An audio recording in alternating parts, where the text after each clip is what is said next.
I'm so sorry. That's why I do these at midnight, because nobody's up and nobody's around to be in the way. Okay, now we're going to take our spine. And you said, did you use the cardboard the same size or larger or smaller? I took my spine and I glued it to, I say cardboard, it's chipboard, to this. And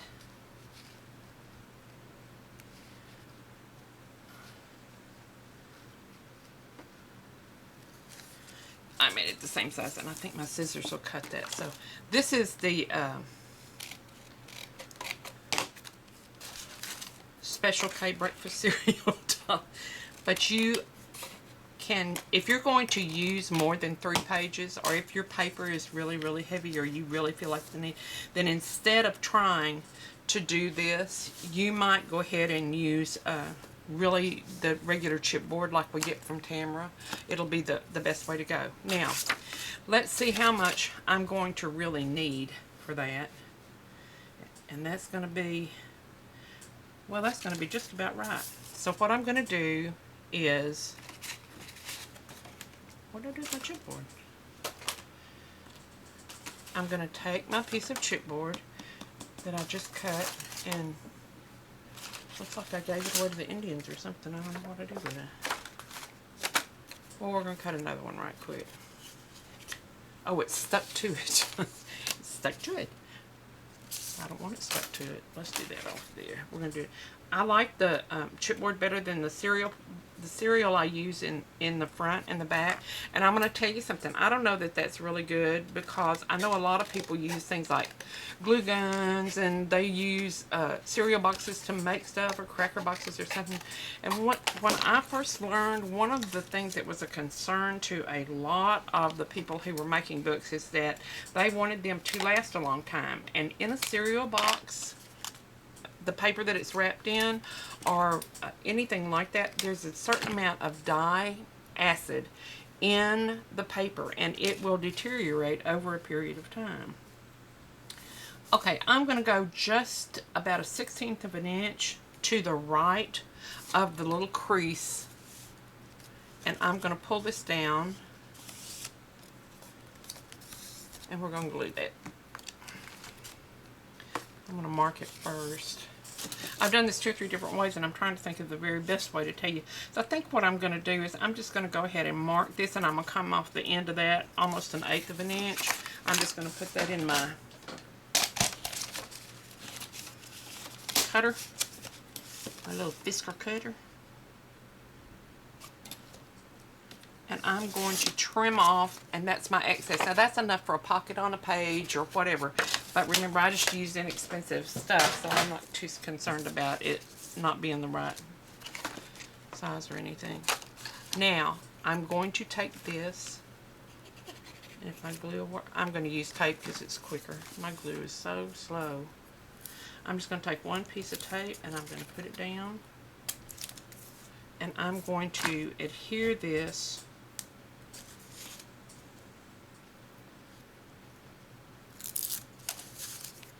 leaving the flaps. I didn't cut it all off, I just cut off the excess, okay? Now, let's cut a little, take a little more tape. And I'd like for you to use a little glue and tape here if you are deciding what to do that, because I'm going to tell you what, I had an unbelievable problem this whole time with paper, and my tape would not stick to it. Glue's the only thing that would hold it, and that's why I had to start again, because first of all, I thought I'm going to do this on the cheap because I'm not going to worry about trying to make it where I could sell it or anything. And so what I did was I got it all together and found out that that didn't work so good. It wouldn't hold it.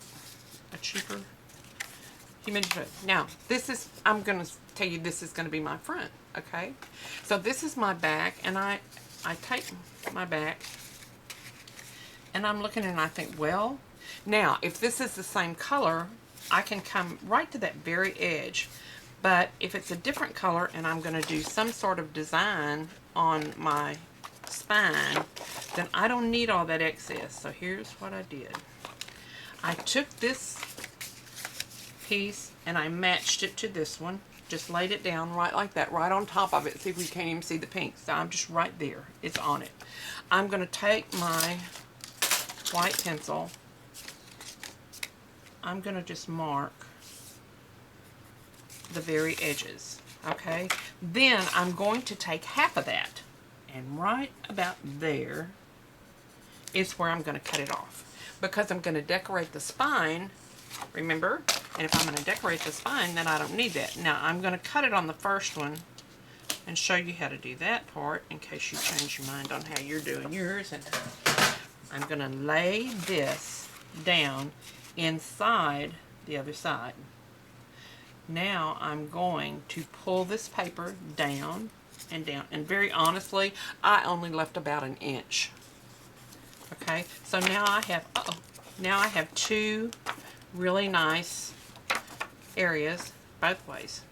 Then, if you want to, and if you feel the need to, you could take another piece of your cardstock and you could lay it over the top of this.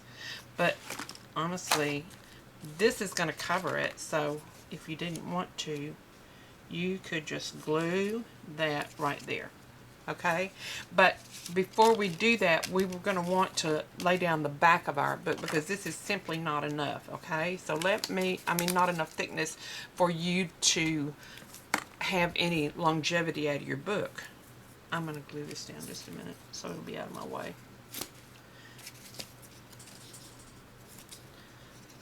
Making it kind of messy, aren't I? But we'll get there. Okay. Okay. Now really, before you take this down or glue it down, be sure that you do try. You're going to lay it with that and go over and make sure that it really does cover. Now see, I've got mine just a hair's breadth too long. So that would be the time when I'd go in there and say, that's not, I've just got, gosh, it's almost an 1/8 of an inch really. And you would just trim that off of the cardboard. And the paper is going to wrap around it, so it doesn't matter. So let's go up here.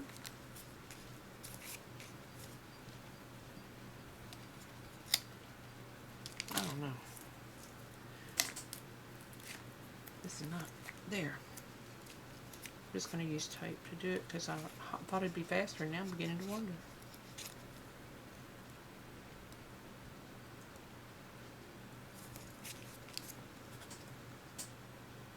Well, if I could sing and dance, I'd do a repertoire for you. Here you go. All right. And remember, when we're doing this, we really want about an 1/8 of an inch off that edge right there. Now, I'm going to hold it out for you so you can see. That's an 1/8 of an inch that we want the cardboard to be away from the fold. Now, I'm taping this on here like we're going to have a matching color. Say we're doing it all black or all white or something.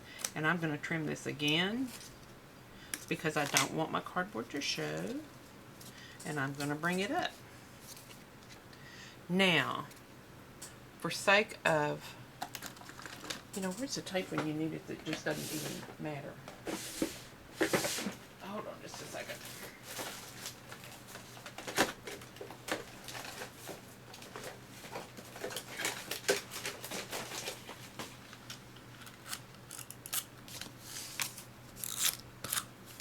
Okay. Now, here's what you can do that I like to do very much. You can take this die and you can lay it down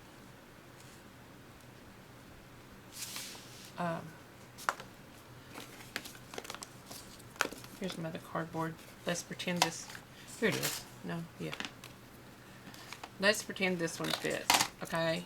Because it needs to go from here to here. And I'll tell you what I did. I cut a square that was the same size as all of this, and then I just took my scissors and I chopped the corner off like that and laid it back down like this, so that my cover, not in the crease and not where it's sewn, but from about the mark on the die that are the little sewing dots on that edge why do I forget where the camera is? Right there. That raise, I want to come 1/8 of an inch off of that, and off of that I mean toward the center of that book cover. And then this is what I want to do. I just want to chomp that corner just off so that I don't, so that it won't show outside the edge, but yet it gives my book the stability that it needs. But it does not involve anything as far as my page bending up. Not hard, just cut one, zoom, zing, zing. Here, we can do this one. I think this is gonna, yeah, this will work. We're going to go 1, 2, 3, 4, and then I think this is a little wide. I'm going to take an edge off of it. Okay, that's what I did right there. And see, it doesn't show. Now you have to leave a little bit out here because you're going to glue your other piece on top of that. In other words, I've got this just a little bit closer than it could be. Let me trim this off a little bit more. I'm going to come down and say, okay, that'll work. Now let me bring this camera down a little bit.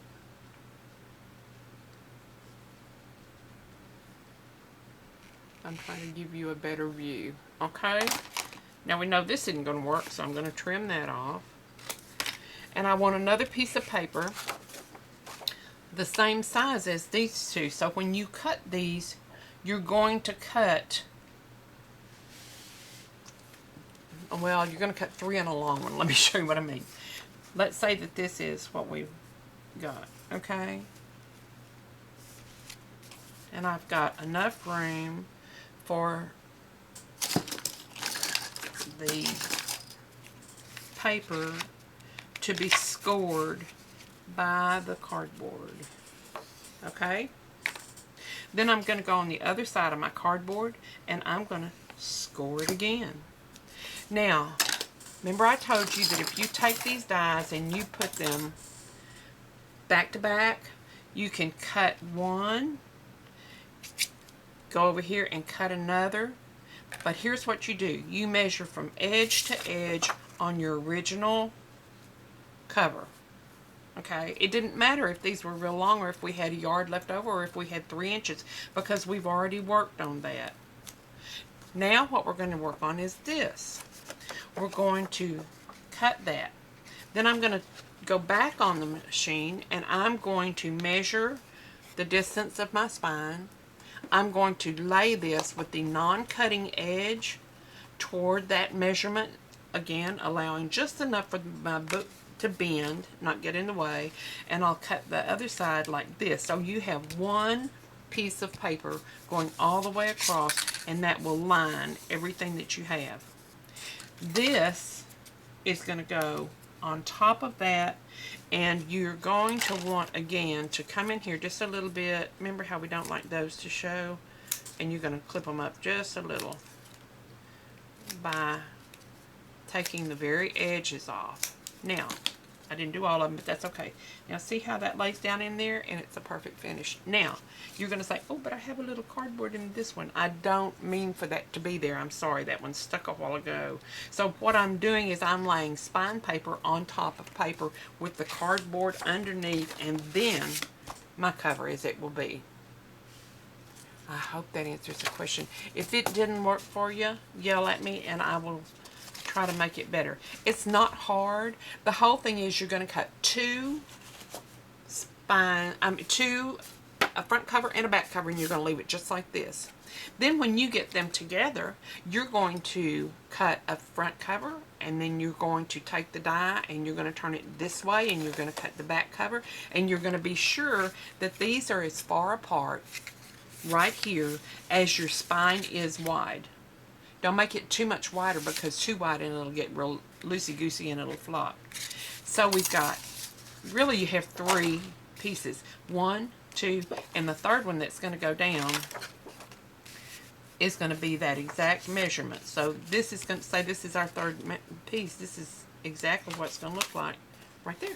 Except that's not going to be there. You get it. Okay?